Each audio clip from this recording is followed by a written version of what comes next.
Assalamualaikum warahmatullahi wabarakatuh. Innal hamdalillah nahmaduhu wa nasta'inuhu wa nastaghfiruhu wa na'udzu billahi min shururi anfusina wa min sayyiati a'malina. May yahdihillahu fala mudilla lahu wa may yudlil fala hadiya lahu. Asyhadu an la ilaha illallah wahdahu la syarika lah wa asyhadu anna Muhammadan abduhu wa rasuluhu la nabiyya ba'dah. Allahumma salli ala sayyidina Muhammad wa ala alihi wa ashabihi ajma'in. Amma ba'du, fa ya ibadallah, usikum wa nafsi bitaqwallah wa ta'atihi faqad fazal muttaqun. Qala Allah Ta'ala fil Qur'anil Karim wa huwa asdaqul qailin, a'udzu billahi minasy syaithanir rajim. Bismillahirrahmanirrahim. Nahnu naqussu 'alaika naba'ahum bil haqq innahum fityatun amanu bi rabbihim wa zidnahum huda wa rabatna 'ala qulubihim idh qamu faqalu rabbuna rabbus samawati wal ard lan nad'uwa min dunihi ilahan laqad qulna idzan syatata. Shadaqallahul azim. Majelis yang dirahmati oleh Allah Subhanahu wa taala, marilah sama-sama kita senantiasa memuji Allah atas limpahan rahmat dan karunia yang Allah berikan kepada kita semua.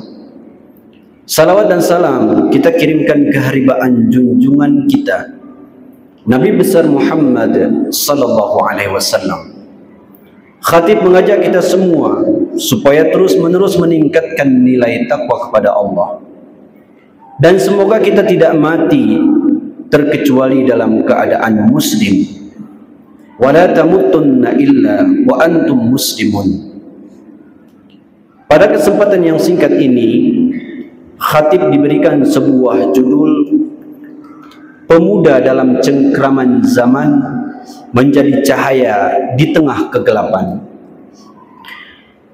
Ma'asyiral muslimin rahimakumullah, berbicara masalah pemuda, remaja, itu merupakan memiliki usia dari 30 tahun ke bawah, yaitu sampai dari 10 dan kemudian sampai ke 30. Itu disebut dengan pemuda. Mulai dari masa remajanya sampai kemudian dia telah berusia di usia 30 tahun. Maka oleh karena itu, dalam penyampaian pemuda dalam cengkraman zaman, kami mengutip dalam sebuah ayat dalam Al-Quran, yaitu dalam Quran surah Al-Kahfi ayat 13 dan 14 yang telah kita perdengarkan bersama-sama. Allah Subhanahu wa taala berfirman, "Nahnu naqussu 'alaika naba'ahum bil haqq innahum fityatun amanu bi rabbihim wa zidnahum huda wa rabatna 'ala qulubihim idh qamu faqalu rabbus samawati wal ard lan nad'uwa min dunihi ilahan laqad qulna idzan syatata." Kami menceritakan kepadamu wahai Muhammad kisah mereka dengan sebenarnya, yaitu kisah pemuda Kahfi. Sesungguhnya mereka adalah pemuda-pemuda yang beriman kepada Tuhan yang mereka sembah, dan kami menambahkan petunjuk kepada mereka. Kami meneguhkan hati mereka ketika mereka berdiri lalu kemudian berkata, Tuhan kami adalah Tuhan langit dan bumi. Kami tidak akan menyuruh Tuhan selain Dia. Sesungguhnya kalau kami berbuat demikian, kami telah mengucapkan perkataan yang sangat jauh dari kebenaran. Al-Kahfi ayat 13 dan 14. Kalau kita berbicara masalah pemuda Kahfi, ini sangat luar biasa, ma'asyiral muslimin rahimakumullah. Dulu dikisahkan, salah satunya dalam tafsir Tahlili, Atau boleh dalam tafsir yang lainnya seperti tafsir Ibnu Katsir. Dulu dikisahkan ada salah seorang raja yang sangat luar biasa. Dia sangat zalim, menganiaya setiap penduduknya yang tidak mau mengikuti apa kehendaknya. Setiap apa yang disampaikan oleh sang raja ini, semua penduduknya harus mentaatinya. Salah satunya adalah penyembahan berhala dan mengalihkan keimanan setiap penduduknya untuk menyembah berhala.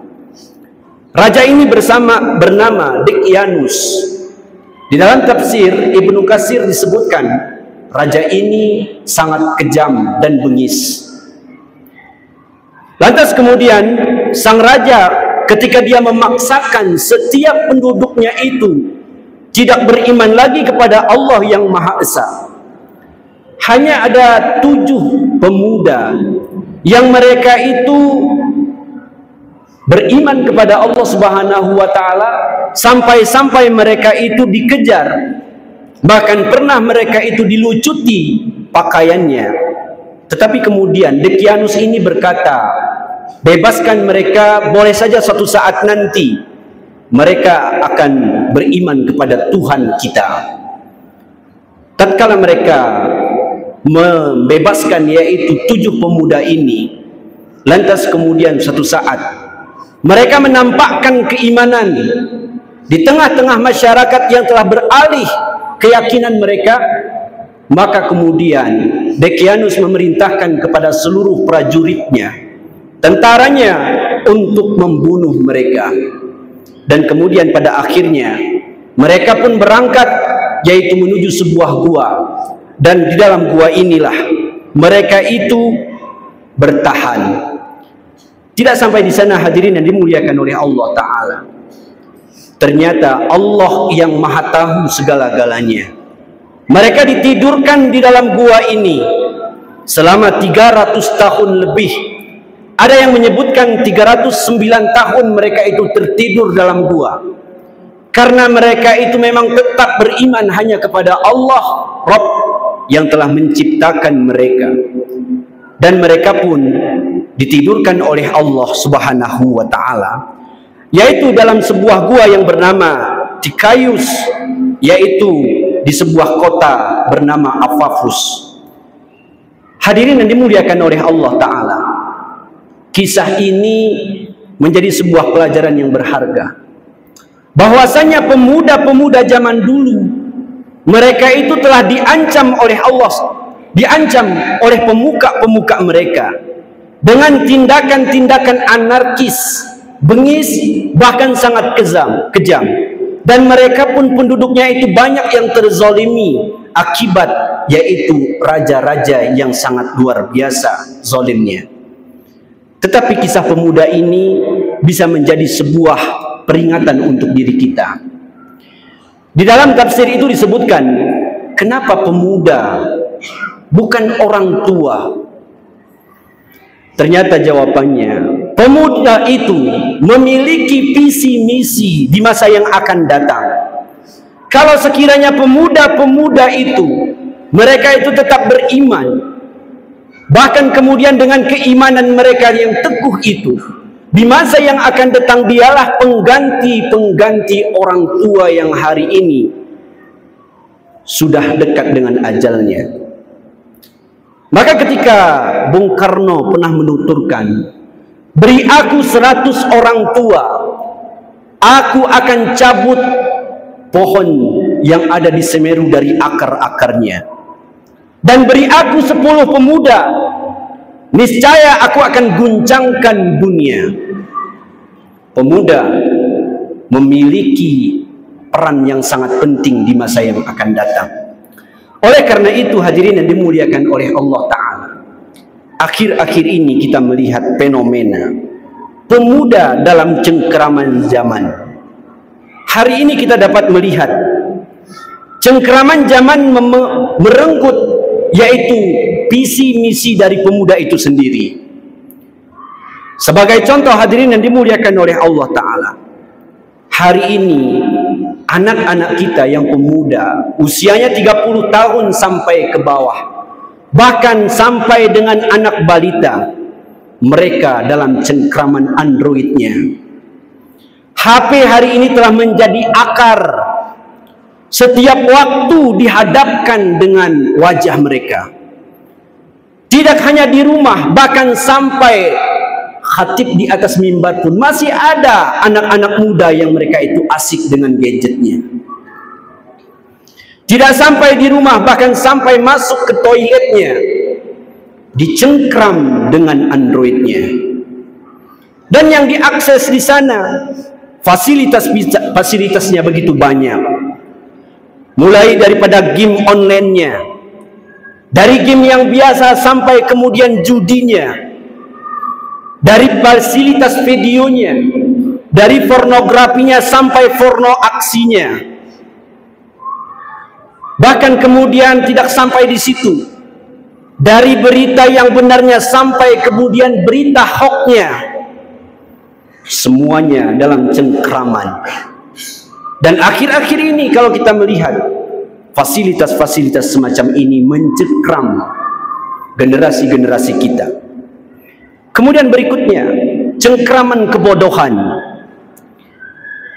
Sayyidina Ja'far Shiddiq pernah berkata, di antara perangai-perangai orang bodoh itu adalah menjawab sebelum ia mendengar, menyanggah sebelum ia memahami, dan menetapkan hukum agama berdasarkan apa yang tidak diketahuinya.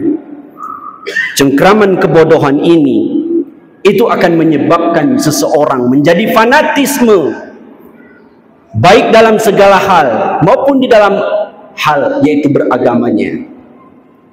Kebodohan ini yang kita lihat hari ini, generasi kita enggan mau untuk belajar.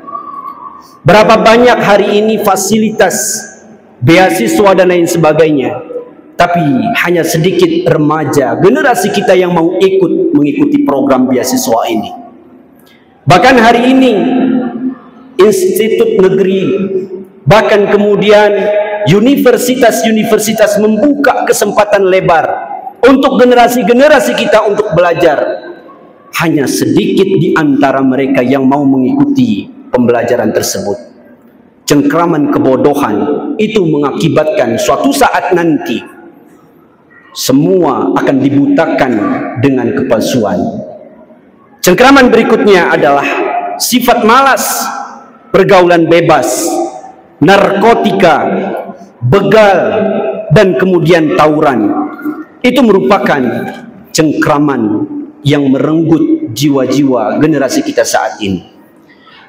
Hadirin yang dimuliakan oleh Allah Subhanahu wa ta'ala.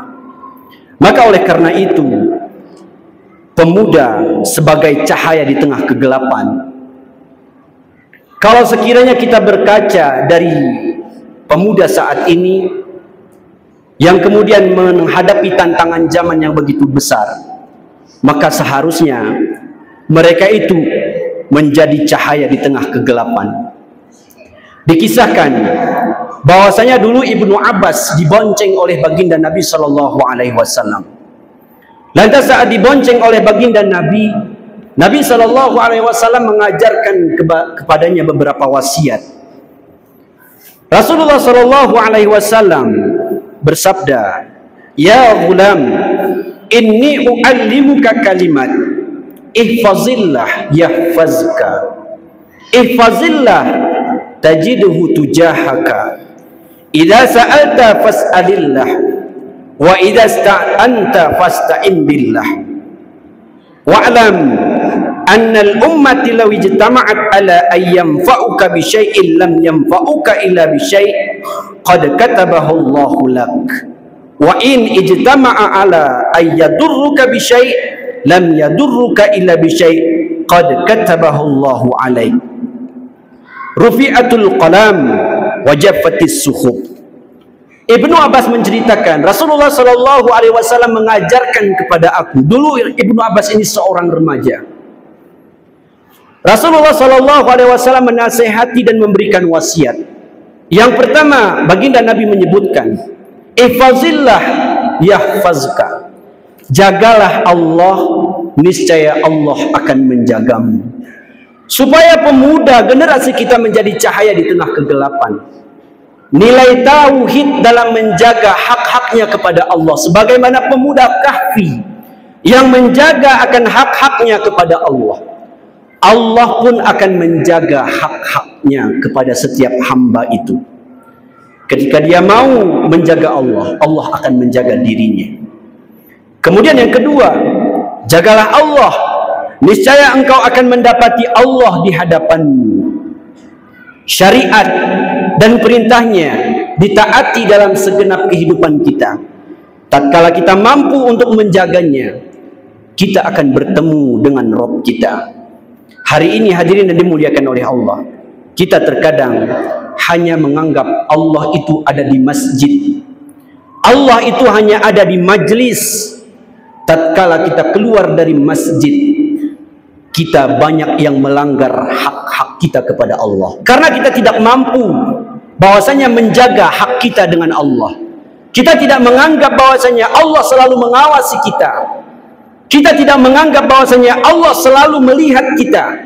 Sehingga ketika seseorang keluar dari masjid yang dia tidak anggap lagi Allah itu berada di tengah-tengahnya, kemaksiatan dengan mudah dia kerjakan. Maka oleh karena itu, jagalah Allah, engkau akan dapati Allah di hadapanmu. Dan yang ketiga, jika engkau meminta, mintalah kepada Allah. Allah akan penuhi seluruh hajatmu. Minta kepada Allah.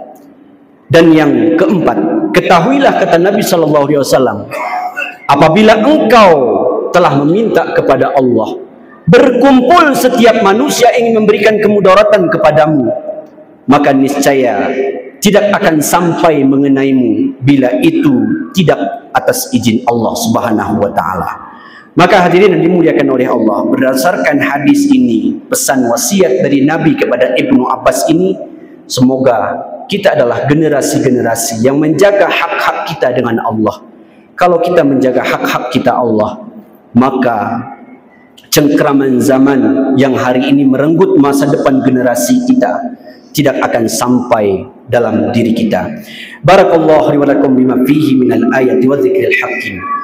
Wa taqabbala minni wa minkum tilawatahu innahu huwal ghafurur rahim. Innal hamdalillah nahmaduhu wa nasta'inuhu wa nastaghfiruhu wa na'udzu billah min shururi anfusina wa min sayyiati a'malina. Man yahdihillahu fala mudilla lahu wa man yudlil fala hadiya lahu. Asyhadu an la ilaha illallah wahdahu la syarika lah wa asyhadu anna Muhammadan abduhu wa rasuluhu la nabiyya ba'dah. Allahumma salli ala sayyidina Muhammad wa ala alihi wa ashabihi ajma'in. Amma ba'du, fa ya ibadallah, usikum wa nafsi bitaqwallah wa ta'atihi faqad fazal muttaqun.